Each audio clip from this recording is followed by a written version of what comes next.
was born and raised in California, yet I grew up in a very traditional and very old-fashioned Mexican household, and very religious, because both of my parents come from Mexico. And part of what that meant for me growing up was that the word sex was never mentioned. It was never talked about. It was literally as if the concept of sex did not exist. Until, of course, I remember when I was 16 years old, they talked to me and they said, "You don't do that thing to make babies until you get married." And that was pretty much what they told me about sex.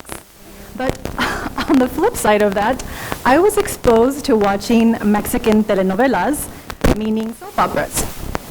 And for those of you who don't know, Mexican telenovelas are an extreme portrait of lust, of passion, of sex, of a lot of melodrama.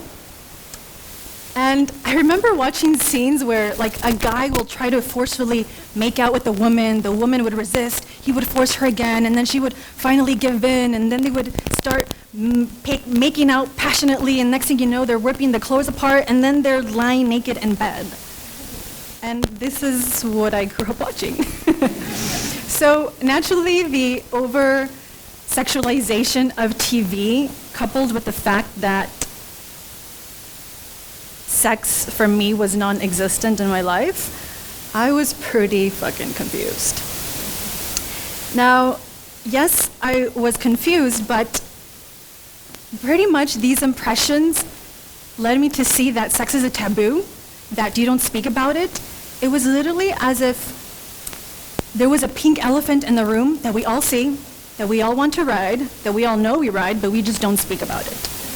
So basically, my relationship to sex was that between pleasurable yet forbidden, yet also kind of guilt-ridden, yet passionate.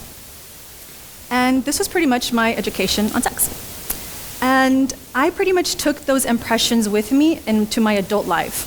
And once I became sexually active, this is where I saw that I was not able to express myself in sex. I was not able to express my desires. I wasn't able to share the things that I wanted to do, my wishes, because I was actually afraid that I would get rejected. I was afraid that I would get ridiculed, like really. I was afraid that if I shared these desires that somebody would say, "What are you doing? Like, that's not okay." I was afraid that who I was not okay, that my desires were not okay. And I was actually like that in other parts of my life as well. I was like that at work, with friends, with family. I remember at work, I wouldn't express myself with what I wanted to do because I was literally afraid that my boss would just kick me to the curb. But on the other spectrum of my life, I somehow managed to act in a very overly sexual way in life, and in sex, I was like that as well. I was acting like a overly confident, like sexual seductress. And I know that may seem contradictory considering that I can't express my desires in bed, but yes, it was contradictory because that's how I grew up. Mexican telenovelas where parents don't talk about sex, it was a contradiction for sure. So that was pretty much how I was with sex in my adult life up until about 6 years ago. And what happened 6 years ago was that I decided to leave my life in the US and I decided to travel the world. And I decided to leave my life in the US and travel the world because I was in search of something greater than me.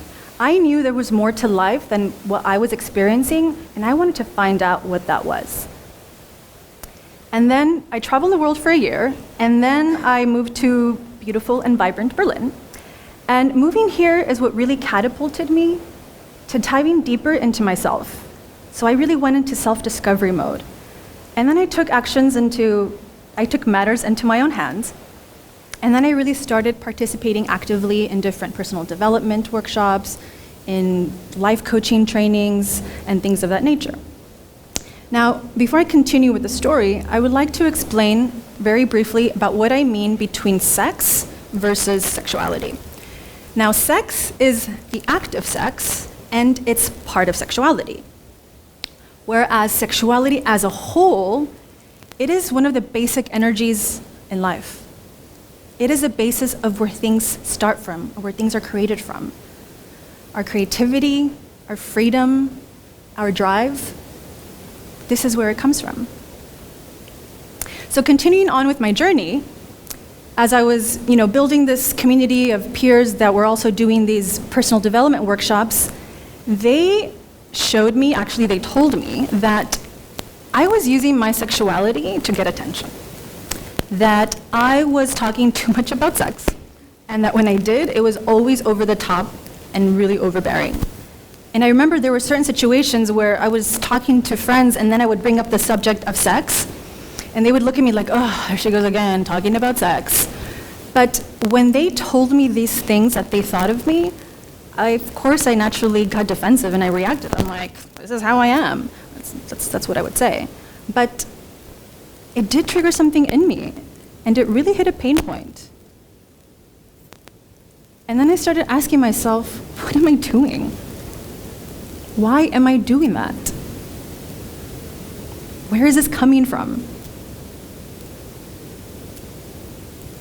And then I saw that basically me using my sexuality to get attention was just a means to cover up my fears, my limitations, covering up my feelings of inadequacy because I felt inadequate. I didn't know who I was. Am I overly sexual? Am I able to express myself? I felt like a walking contradiction. And then I started connecting the dots. And then I saw that the inhibitions that I have in life are actually the same inhibitions that I have in sex. And I saw that I was relating to sex the same way that I was relating to life. I was not able to express my desires. I was overly sexual in both in sex and in life. And I saw that the relationship that we have to sex is a relationship that we have to life. So as I was continuing to see these things and as I was continuing to reflect on myself, on my limitations, I started to notice little by little that I was starting to express myself a little more, express what I wanted. And I was doing that in sex, and I was doing that in life. And as I was continuing to express who I am, I was seeing that it really felt different because it wasn't about others anymore.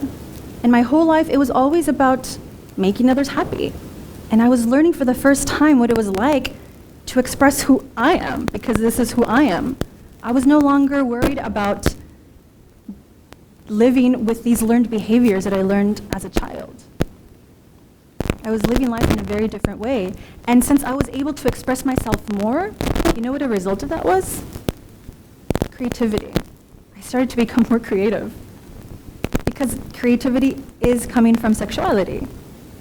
And creativity is a form of self-expression. So naturally, as I'm expressing me, who I am, of course my creativity is going to come out as well. So I was becoming more creative, and as I was becoming more creative, I saw that I started to pick up painting. I never painted with broccoli sticks, but I'm going to do that next time. So I started to paint, and then at one point I remember that I painted every day, every morning, for at least 30 minutes. And one thing that I loved about doing that was that it was no longer about others. It wasn't about hearing what they had to say. It wasn't about it being pretty, about it being ugly, about it being right, or what is my goal with this, or is this going to get me a job, or can I write this on my CV? It was just literally about me expressing who I am with paint on a blank canvas. And that felt so different, where there was nobody on the other end to say that I was inadequate or not. There was no fear. It was just me. And there was this sense of aliveness that I felt when I started doing that. A sense of aliveness that I've never felt before. Again, I was coming more into contact with who I am, expressing myself in this way. So naturally, with all of this experience in sex and sexuality and creativity and an expression, this is when I decided to become a transformational life coach. and then I started to support and invite others to come into contact with their full self-expression and creativity and power and personal freedom. And I continued my work even more by creating workshops on the topic of sexuality, which I call stepping into sexual freedom. And one of the exercises that I had people do was to draw out their sexual shames or fears. And I remember that after doing a few workshops, I remember thinking, how cool would it be to just get these drawings and have them be a part of an exhibition? And from that thought, I created a project. I created this experiential art project that I called Sex-pressionism. And it's basically me having different conversations and having different coaching sessions with people on the topic of sexuality, where I record them. And at the end of that, I have people paint whatever it is that they're present to in the moment about sexuality. And one of the things that I loved about this project was that it pretty much encapsulated the stories of these people of vulnerability, of love, of joy, of pain, of struggle. But more than anything, it showed that sex for all of them was a gateway for them to come into contact with their true selves and their personal freedom. But there was actually one guy that stood out in the project, and let's call him John for the sake of anonymity. John was a musician. He loved to play music. This was one of his ways of expressing himself. And he was able to do that in the privacy of his own home, but he wasn't able to show his music in public or to the public for others to experience. Now, let's go into his sex life. In sex, he was a very healthy masturbator. He was able to orgasm. But when it came to actually having sexual intercourse with a partner, yes, he enjoyed it, but he wasn't able to orgasm. So, again, going back to his life with music, he can do it on his own, but he can't share it for the world to experience. He can't share his true unique gifts of being a musician for others to see and hear. Same thing as in sex, where he wasn't able to orgasm, meaning he can't share all of who he is for his partner to experience. And that's when he saw that the relationship that he has to sex is the relationship that he has to life. And before I close, I would like to extend an invitation for you to see the possibility that the approach that you take to sex is an entry point for you to come into contact with your full self-expression. And one thing that you can do is ask yourself the question of, what is my relationship to sex? If I could redefine my relationship in sex based on my truth and not on my learned behaviors, what would that look like? And also, what are my sexual limitations? And becoming aware of all of these limitations will give you the opportunity to then transform these limitations. And transforming these limitations will allow you to come into contact with who you are so that you can be able to share yourself for others to experience.